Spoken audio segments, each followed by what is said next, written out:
Welcome to Lynn Cullen Live, talk radio without the static.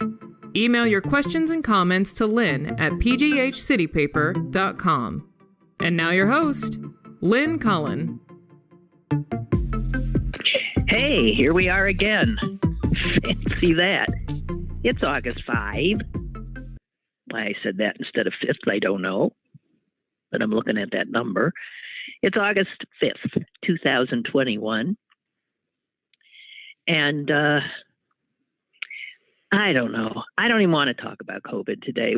I feel like we're back where we started. And all those feelings we had of liberation and relief. I am so angry at the unvaccinated. We did not have to be here. Incredible. Anyway, okay, gotta stop. I'm sounding like a broken record. Really am.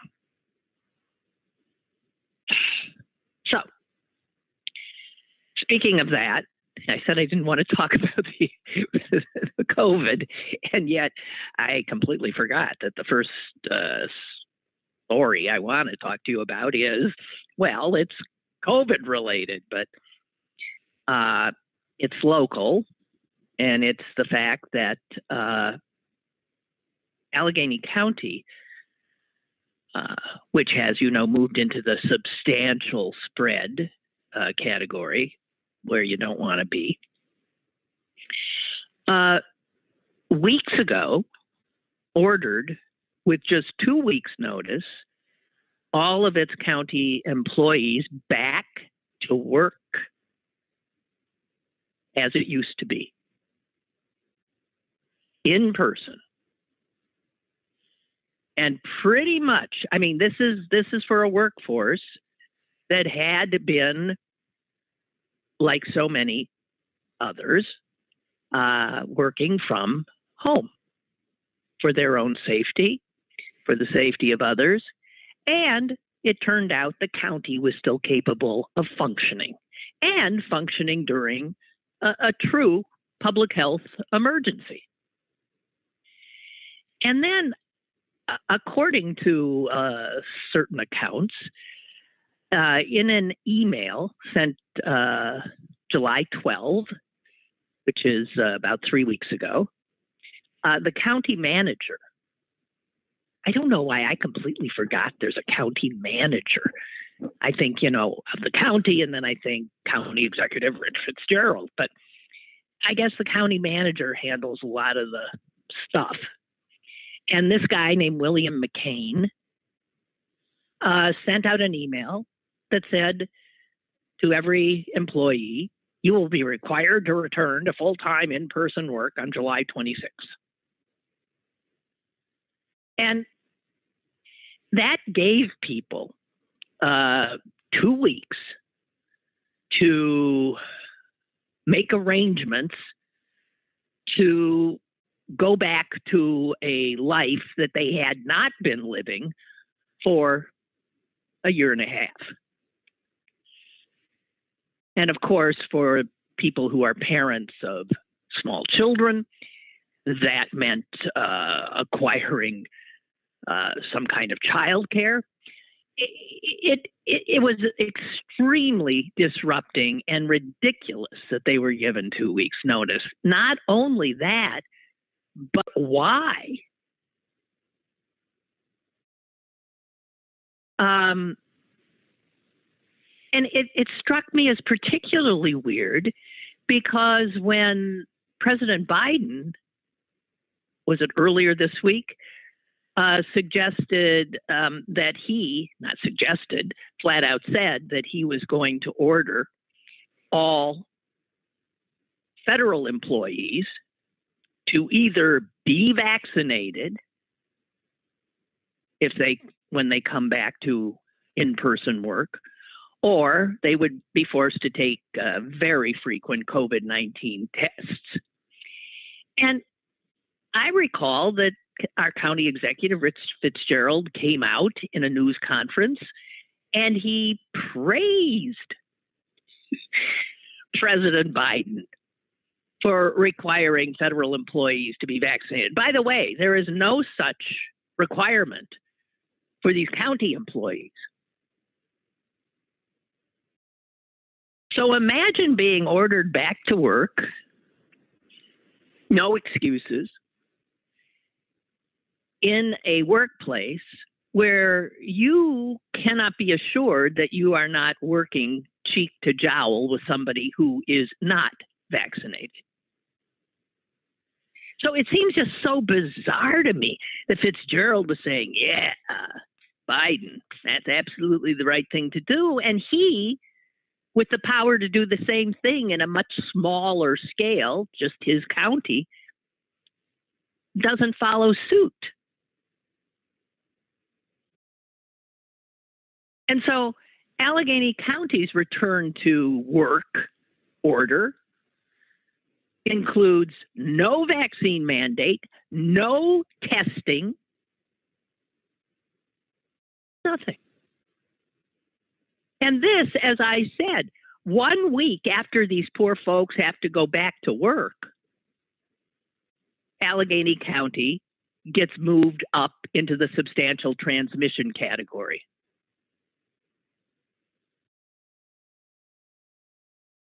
And I think this is just outrageous.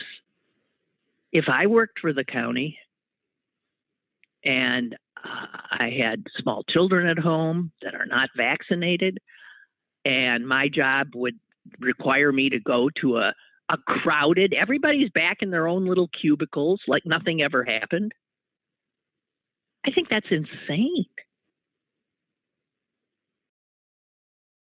You know, our positivity rate in the county is not falling. In fact, it's now increasing. It had bottomed out at around 1%, which was that's when we all felt so free. 1% in June. It had at points been 10%. And now it's more than 3% and going up. And as we know, the Delta variant is more contagious. So, I mean, I find this really outrageous. And as someone, a taxpayer, who is paying the salaries of these people who work for us, I don't want them having to go back to work if there is not a vaccine mandate at the county level. I would not myself. And one employee, you know, nobody's speaking out because they're worried they'll be retaliated against. But anonymously, they say things like, it's not that I don't want to work. I mean, we've been working intensely for a year, but we want to do the work where we feel safe. And we've shown that we can do it well from our homes. And there's no flexibility here. The most astonishing part of this to me is that, let's say you are an immunocompromised person, or you're an old fart like me, and you're more likely to develop a serious disease if you're infected. The county says, tough, you got to come to work. Now, if you don't want to come to work and you want to put in a request for an exemption through the Americans with Disabilities Act, you can do that. But, and here's the but, that's got to be some ridiculously long bureaucratic process. But in the interim, from requesting the exemption to potentially getting it, you got to come to work or you won't be paid. And if you don't come to work, you have to use whatever personal time, accrued off time that you may have, like you're going on a vacation.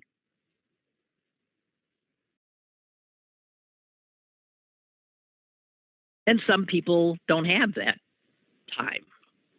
So if they want to have an income, if they want to be paid, they've got to go back to work, even if, in fact, they might be immunocompromised. They can't even get a waiver until the ADA exemption would come through.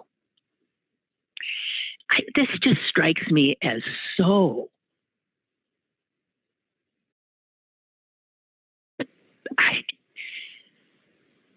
just stupid and cruel.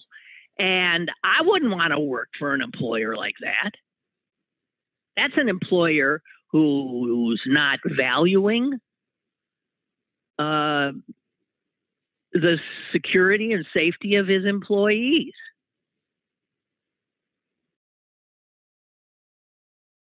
And so they're back. They're working now, and they're working in crowded situations in cubicles. As we are in this substantial category of transmission, and with no mandate that the people in that crowded office be vaccinated or have to be tested. Astonishing to me. And when I read this, I was really astonished. I know Rich Fitzgerald. We've always had a very cordial relationship, even when I've gone after him, which I have many times.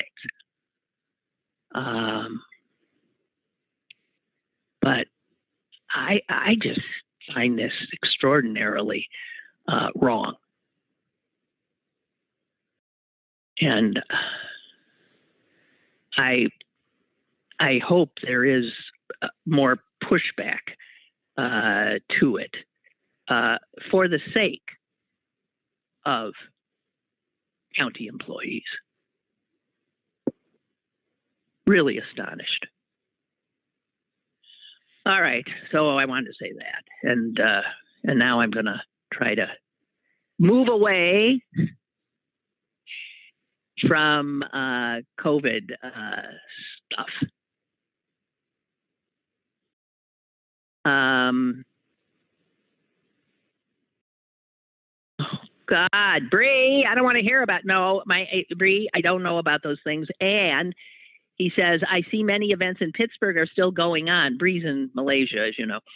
And he says, so is Delta, Delta Plus, and Lambda not there? I just heard about Delta Plus yesterday. Did you know about Delta Plus? I don't want to talk about this anymore. There's a Delta Plus. Yeah. Lambda, haven't heard about that either, but I'm going to have to learn the Greek alphabet. Dear God. No, I don't know if it's here. We don't know if it's here. I'm sure Delta's here. Delta Plus, Lambda, not so sure. But as I said, those county workers, the workers like city workers, county workers that everybody likes to trash. Oh, yeah, like they don't really work. I feel for them. Man, I feel for them. That's all I have to say.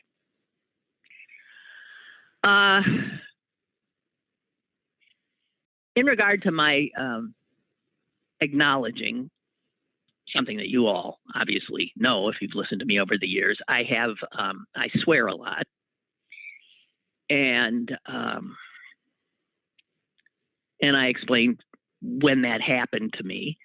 And it was a result of, don't explain it again, of trying to be one of the guys when I was the only woman in the workplace. And then it stuck. It's just the way I talked. and made my way, and I can't get rid of it. I did pretty good there for a while when I had a little boy in my house. I did. But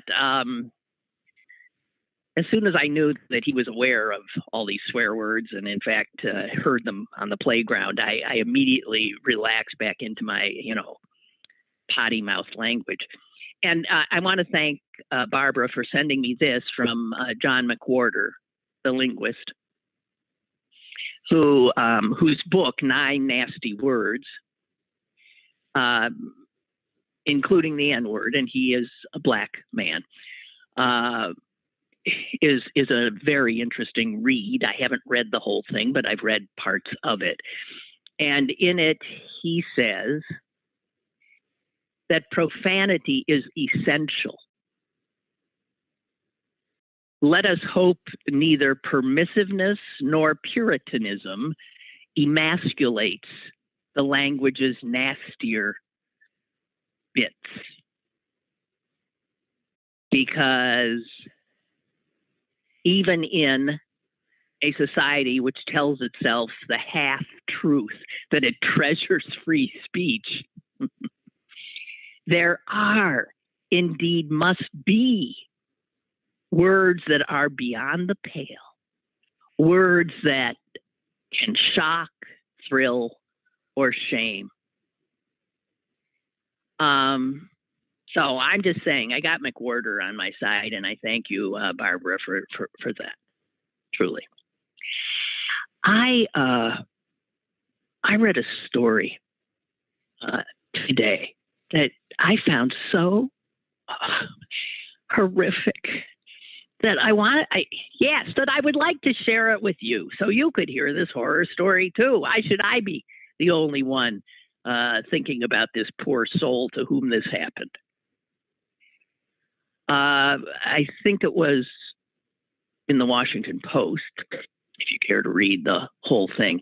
It's about an extreme miscarriage of justice, malfeasance of every single level of our criminal justice system, from the cop who first arrested the guy to everything that happened after. This is a story of an innocent man who ended up incarcerated for over 2 years and in a mental institution for many of those years, given huge doses of psychotic drugs that made him a zombie. And the rub is, he wasn't the guy they said he was. And every time he said, "I'm not that person," they'd give him more drugs because they thought he was delusional. When in fact, he was telling them the truth.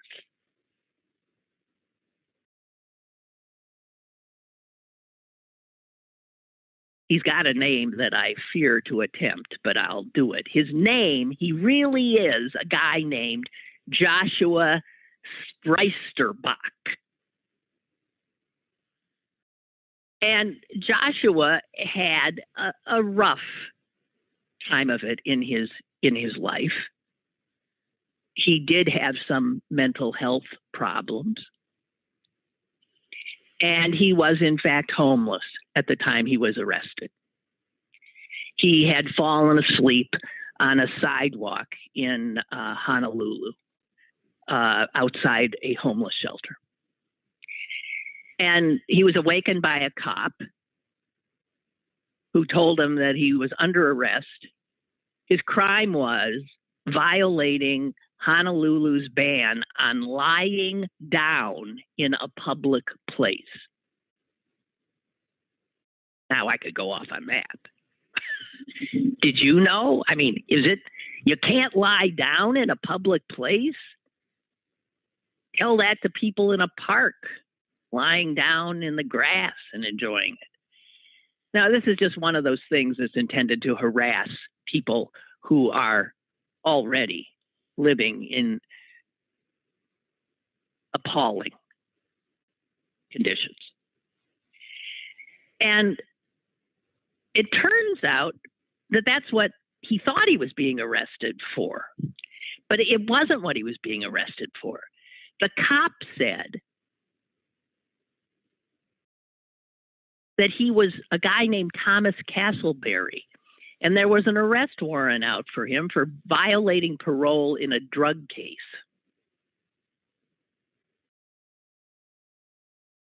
Never mind that Joshua, I'm going to call him that, kept saying, I'm not Thomas Castleberry. But it just kept happening. And he ends up spending almost 3 years in jail and mental hospitals for crimes he did not commit. And all because no one would listen to him. Judges ruled he was unfit to stand trial. His own attorneys, who were, given to him at the behest of the state, ignored his assertions that he wasn't this jerk, Castleberry.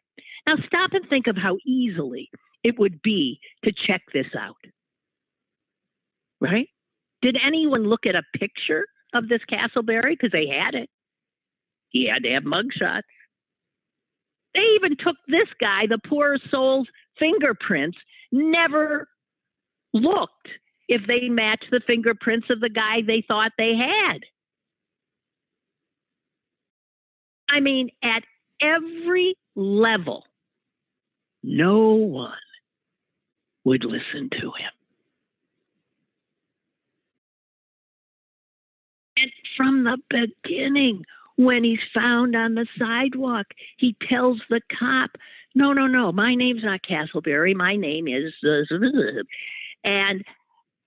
And he didn't have an ID, but he gave the officer his name, his date of birth. He gave him his social security number. Did anybody check anything out? No. And from then on, that was it. Fingerprinted, mugshotted, all these things that could be proved, that could prove he wasn't the guy that they said he was. And so he finally gets to court and he tells the public defender, this is who I am. He gave his public defender his social security number. And in fact, I mean, you read this and you think, how could people at every level be this derelict? How is that possible?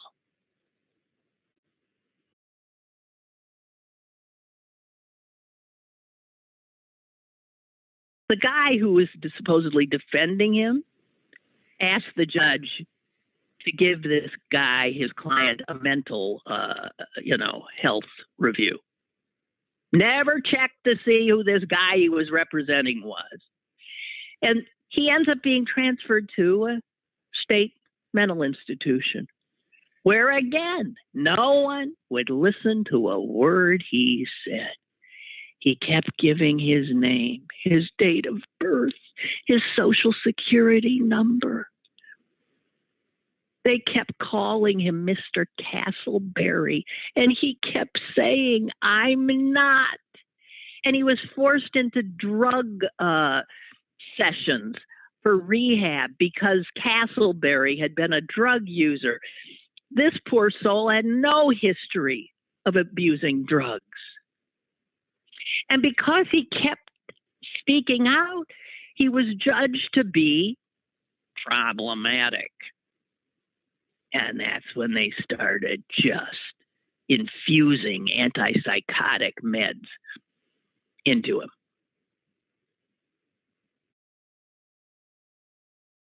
And the more he talked, the more they kept coming at him.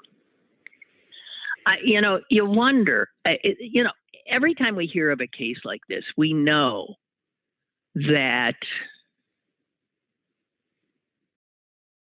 this can't be a one-off.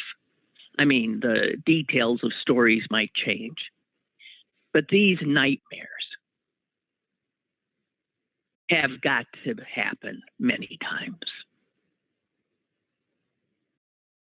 And when I think of all the innocent souls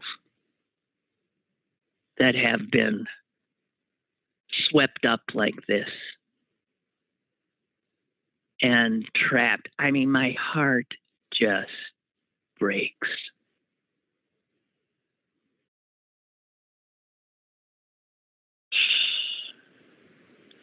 My dumb computer has decided to stop working, and I'm not able to tell you the rest of the story, but it was an innocence project that finally got somebody to look.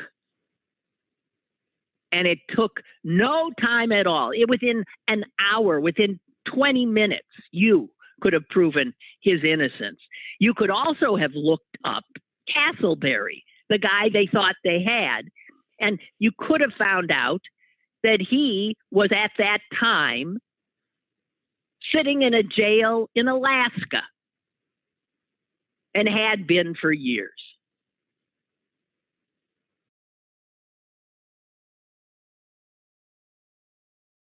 Unbelievable.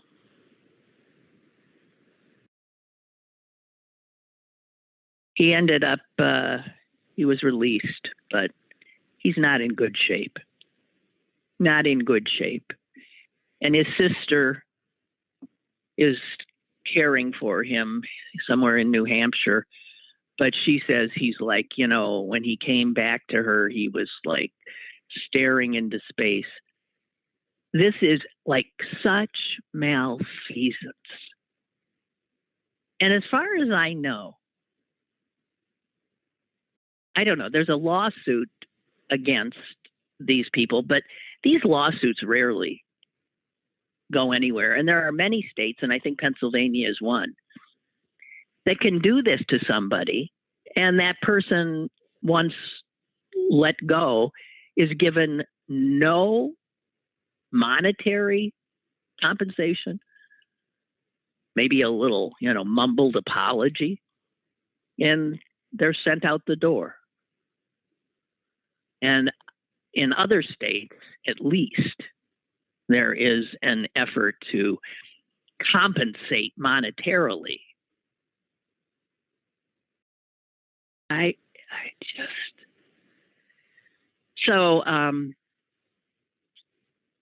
It just struck me as such a nightmare story. And I wanted you to know it too.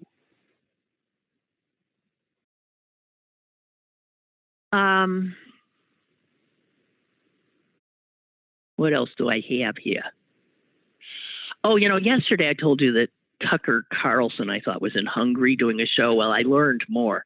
Yeah, they're really, this is unbelievable to me. Oh, shut up. Excuse me. Now, do you think that's a call I want? That's my landline.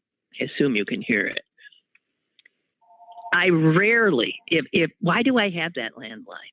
I keep thinking that, you never know, you might need a landline on occasion. It is so rare that any call comes in on that phone that I want. In fact, it's pretty rare even on my cell these days. And I have even silenced. I did it all by myself too. I figured out how to silence any call that my phone didn't recognize as somebody I called. And boy, has that helped. Because now I see that most of the calls that would be coming to my cell phone also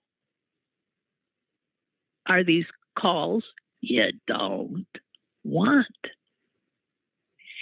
And I figured that if the call, that my phone didn't recognize the person, was a legitimate caller, they'd leave a message, which in fact they do. And then I get right back to them. So I do recommend that if you've never done it. I can't figure out how to do it on that damn landline. So excuse me for that. I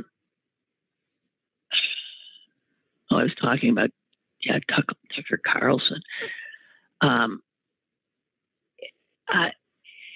The more you read about what's going on in Hungary under Viktor Orban, who Tucker Carlson admires and looks up to, he is a flat out autocrat, and he's better at it than Donald Trump. Let's put it this way. And so a lot of Trump supporters, and the brighter ones, like a Tucker Carlson, he's no dummy.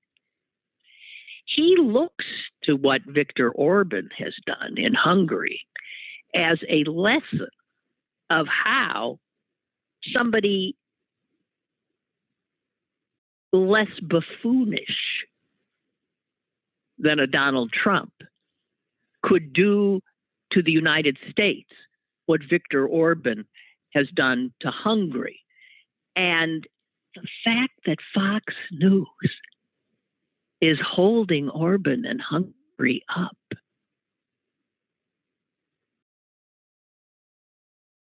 as some kind of exemplar is really stunning. Now, ostensibly, Carlson is there to deliver a speech at some government-funded association that is dedicated. They're having a big conference, and this association, Orban-approved association, is right out there in its mission, dedicated to creating a right-wing future. And Orban is quite clear. He calls his kind of democracy, which, by the way, is no democracy at all, calls his kind of democracy illiberal democracy. It includes government support for churches. He has insisted that Hungary is a Christian democracy. Now, when I'm saying these things, think of how much this absolutely coincides with the right wing in this country. He has a program, an incentive to coerce Hungarian women to produce more, quote, true Hungarian children. So there is no need for any immigrant labor. He has instituted a ban on all transgender rights. He's built a wall on the southern border of his country so that Hungary can preserve its white national character. Now, this is the kind of thing that, you know, is like a wet dream to the Trumpistas and to the Republicans. Here's the reality. Oh, damn this computer. I'm sorry. Excuse me. I'm sorry. The reality is that the majority, he calls it a Christian country, the majority of Hungarians do not subscribe to a religion. They're not church going. The women are, in fact, having fewer children than the countries all around them. The intellectuals in the country are fleeing. There's a brain drain going on there because no one with a mind wants to live in Orban's nightmare illiberal democracy. Yeah, white, heterosexual, nationalistic, racist Christians do.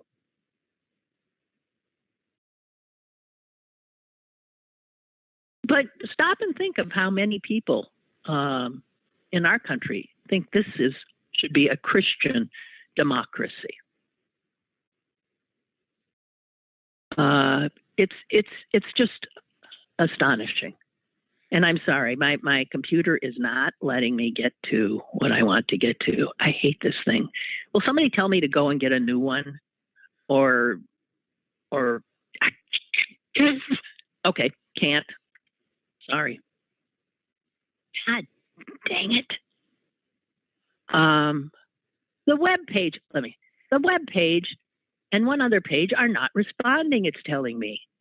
To go back to the Tucker Carlson Fox News viewers learn about yada yada yada, you must be force reloaded? What?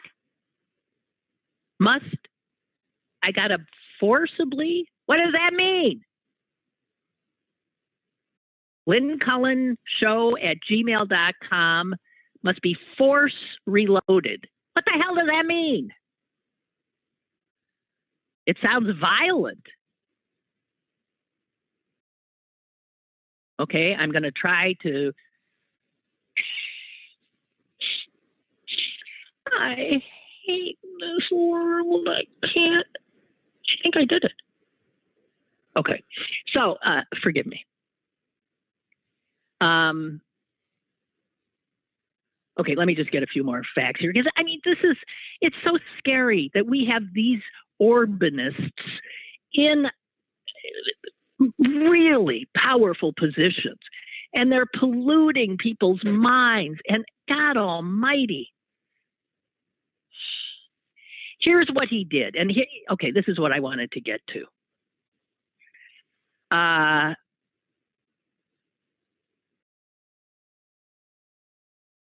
Okay, here's the right number. Less than 20%. Fewer than 20%. God damn it, nobody, everybody says less, and it's such a less interesting word than few. God dang it. Okay. Fewer than 20% of the population in Hungary, in Orban's Christian democracy, considers itself religious.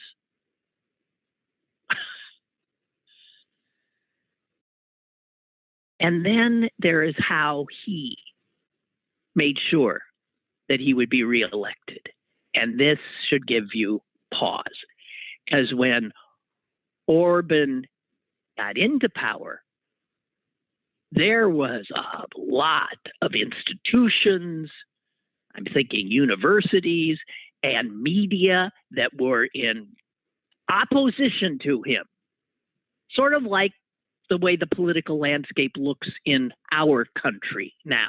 So this is the scary part.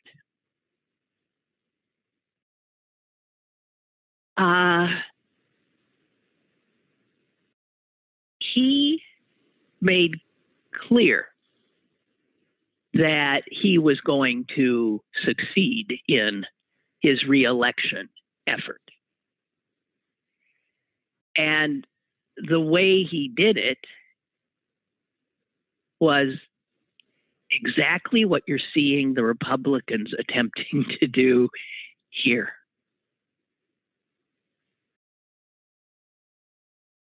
They changed voting laws.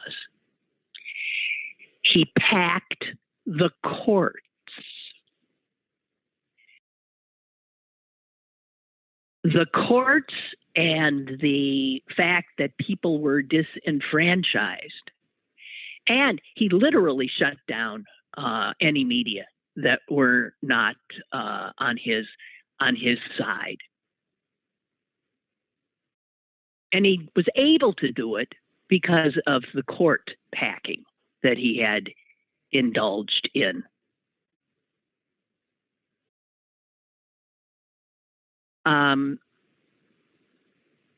I'm trying to find, forgive me.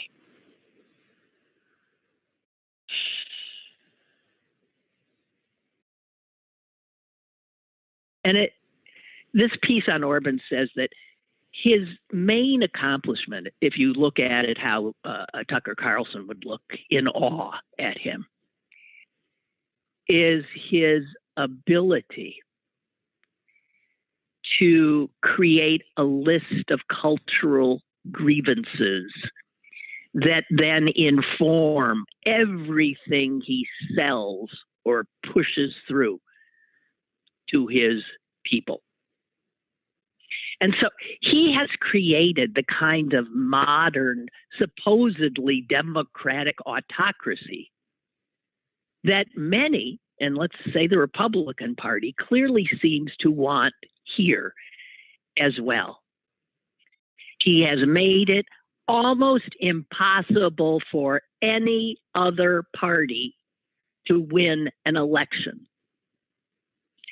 He rewrote campaign finance laws that only benefit his party.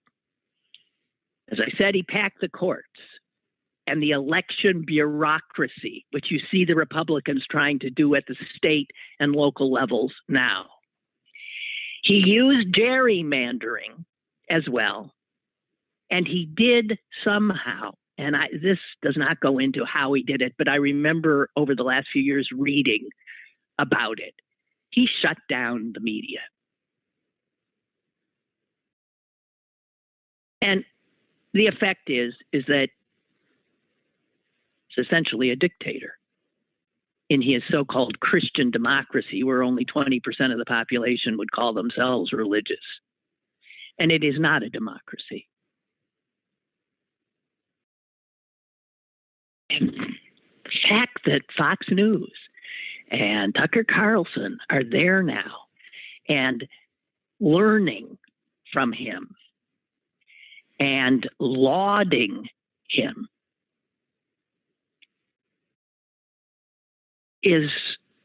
should make all of us understand what a battle we are in.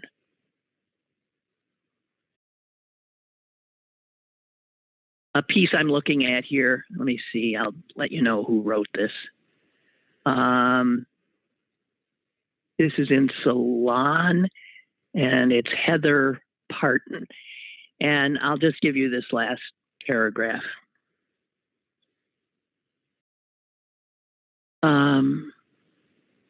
Before the last election, and we're back to this country, before the last election and the events of January 6th, one might have thought that people like Tucker Carlson were taking the Orban line for theatrical purposes.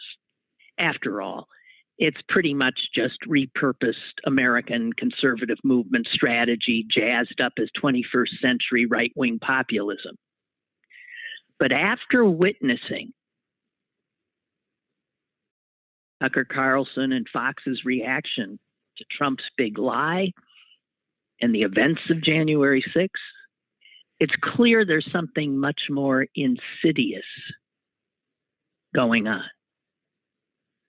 Orban has successfully degraded Hungary's democracy in the same ways that we are seeing the Republicans attempt to do here in the United States. And if somehow the Republicans manage to get back into power, we are likely to see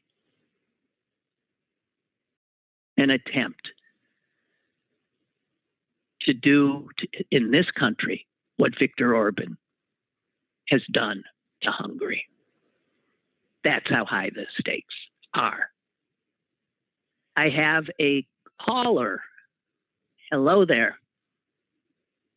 Yes, this is Father Joseph. I think that one of the biggest challenges the progressive side of our country has is we tend to be overly enamored with train wrecks of this kind. Fox News is doing is a train wreck, and like any other train wreck, you stop, you look at it, and dwell on it. However, the bigger issue is focusing on. For example, the infrastructure bill. That's very important. That baby is. I think I was on the phone with you some time ago. Father, we're losing you. And you can use that as a. It's important to get it in before the midterm elections, and those types of things of what progressive stands for and what they can focus on in regards to their messaging. I think are far more important than worrying about Fox News. And that's just the reason why is because we don't have the energy for it. We have you have to focus in on the things that you believe, and with due attention to the things you don't believe. But I think what progressive believes is far more important. What they focus in on is far more important than that. Well, I'm sure you're right. We've got to produce. We've got to get the kind of things done that will have voters going out in 22 thinking, I want more of these guys. Exactly. There you go. That's the key. That's the key. And I think that's there was a movie called True Colors, I think it was called years ago. It was sort of roughly based on the Clinton campaign. And in this movie, they were talking about the difference between them and the other side. And the person who was advocating for taking the higher ground, as we might call it, said, look, we at one time said we didn't have to engage in the mudslinging that the other side did because our ideas are better. And so I think keeping a track on that, I think will serve us better. And that's just my take on it. I mean, I find it's very, we could spend so much time on this. And if we're just saying in Hungary, I understand. I get it. I do. What I'm saying is that, yes, but what's more important, I think, is getting things through that actually have a positive impact on people's lives and letting those things speak. The Republicans themselves, when we're claiming some of the benefits of funding to their state that Biden made happen. So, yeah. So they know that all politics is local, and at the end of the day, it's going to be what you can do to make a positive impact on people's lives. And I know ideology certainly matters. You say, well, it's all the immigrants coming across the border that are bringing all the COVID.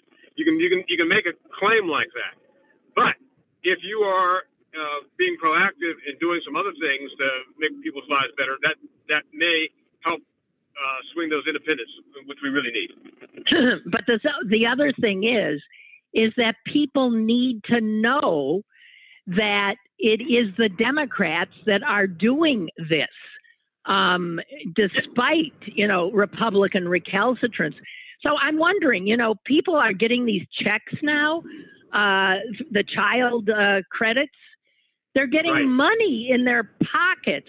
Do they think that's dropping out of the sky from heaven, or do they understand it's a direct result of Democrats being in power? I don't know that they do.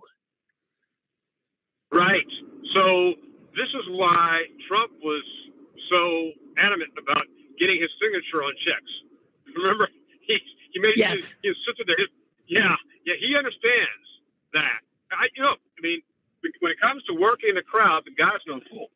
So I think that messaging is very, very important. You're right. There are people who don't understand that they can get some assistance for paying rent. They don't, and that's underutilized. I'm thinking, how does that happen? There is something about our strategic messaging that is lacking, and that's the point, I think. Well, I think it's often been the point, and the other side is much, much better at it. They're more organized than we are, and we are such a disparate, unruly, infighting crowd that it's harder for us to have this, a solid kind of unified message. I think you've got a point there.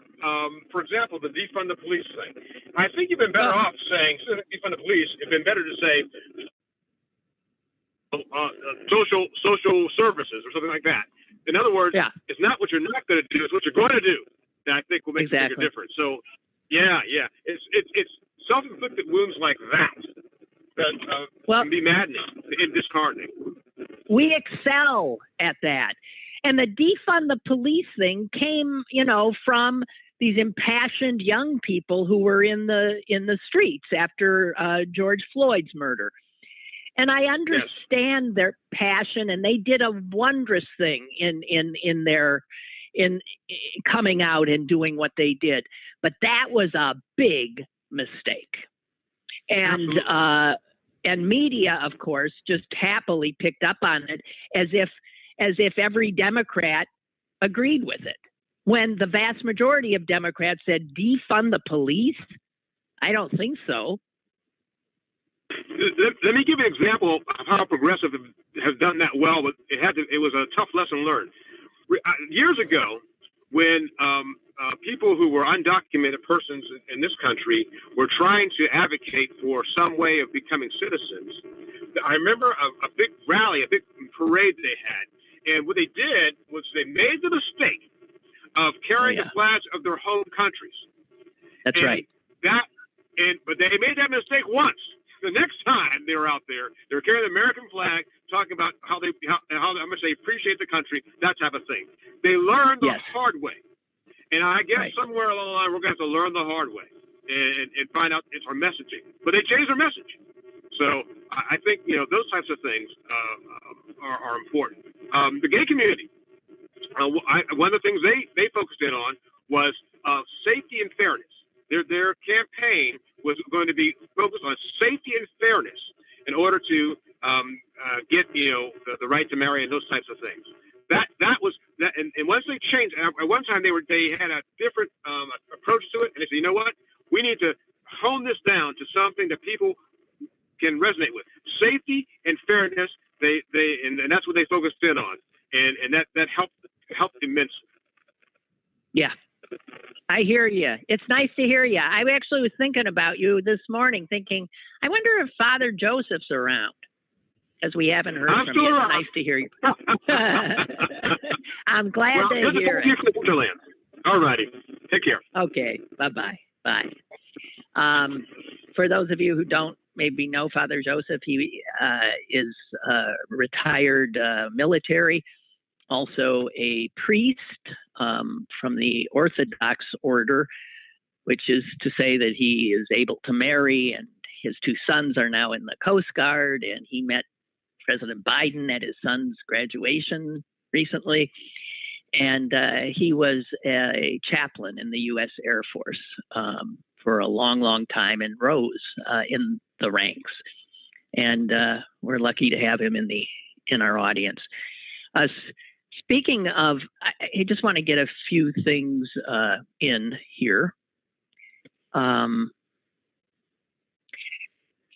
saw this, and God help them. Mexico is suing. The country of Mexico has filed a lawsuit in federal court in Massachusetts. And it's filed a lawsuit against, I think, 10 gun manufacturers here in the United States. And it claims that much of the carnage, murder, the cartels, and all the stuff that is going on in Mexico now is a direct result of these American gun manufacturers having a business plan to feed these guns to the Mexican cartels. 70% of the guns that in Mexico are confiscated that have been used in crime, 70% of them come from us. And you know what kind of guns I'm talking about. I'm talking about military style, truly lethal killers. And Mexicans are saying, it's quite clear that some of these manufacturers are targeting Mexico. Colt, for instance, has created a pistol that has the face of Emiliano Zapata, the Mexican revolutionary hero, on it, and a quote on the gun from Zapata: "It is better to die standing than to live on your knees." That's supposed to sell here? Other guns that they make have Mexican, Spanish nicknames and themes. And as we know, suing gun manufacturers in this country is extremely difficult. The odds that this Mexican suit is going to succeed are slim.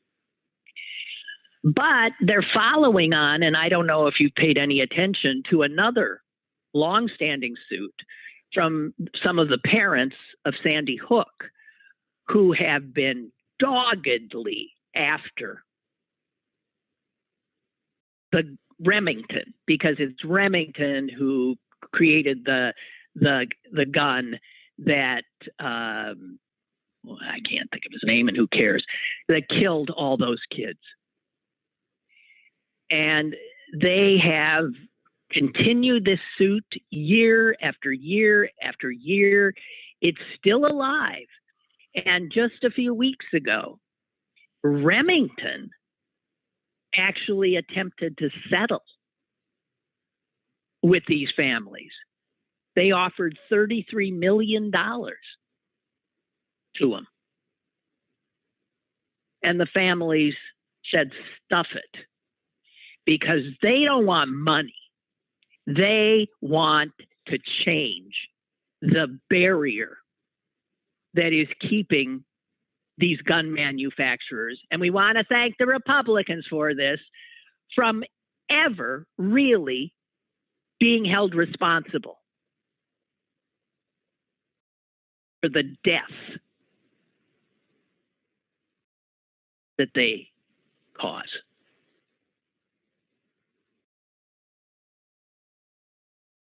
Mexico, their gun laws are extremely strict. And Mexico can point exactly to when our god-awful Congress, 2004,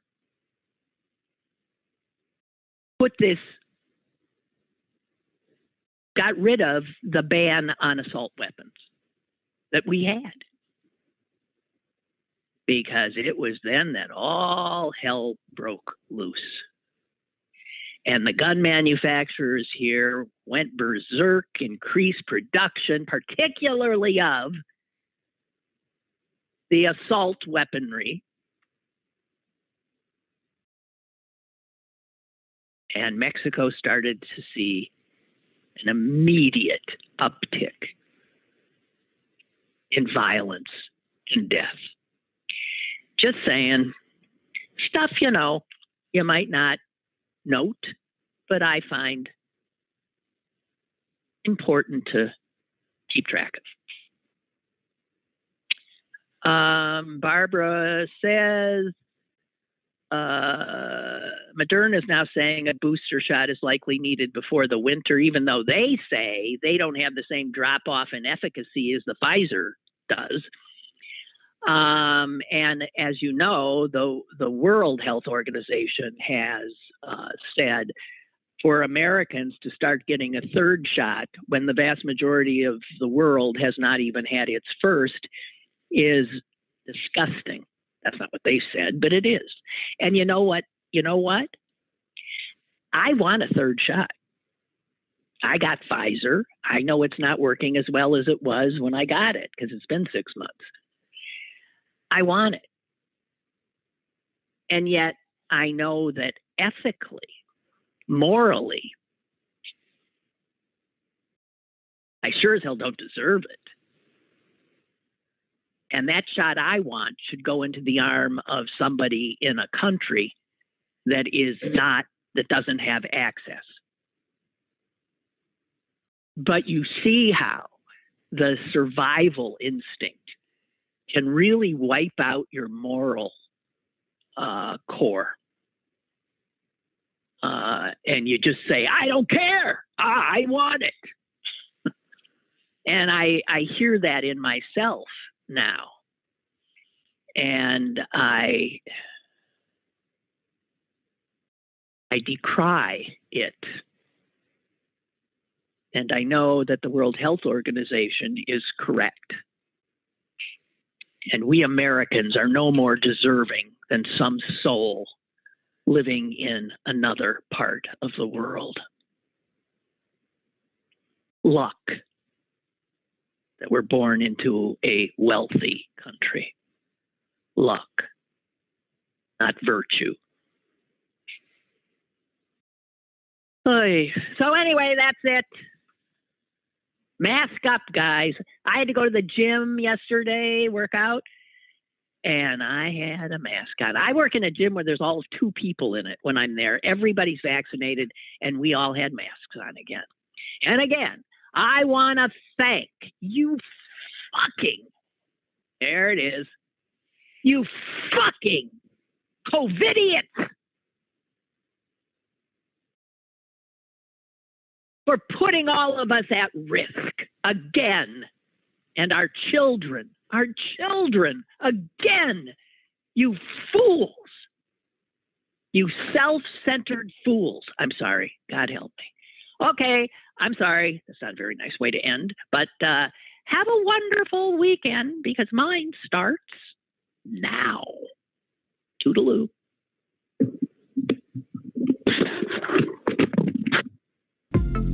Lynn Cullen Live, Monday through Thursday from 10 a.m. to 11 a.m. and archived at pghcitypaper.com.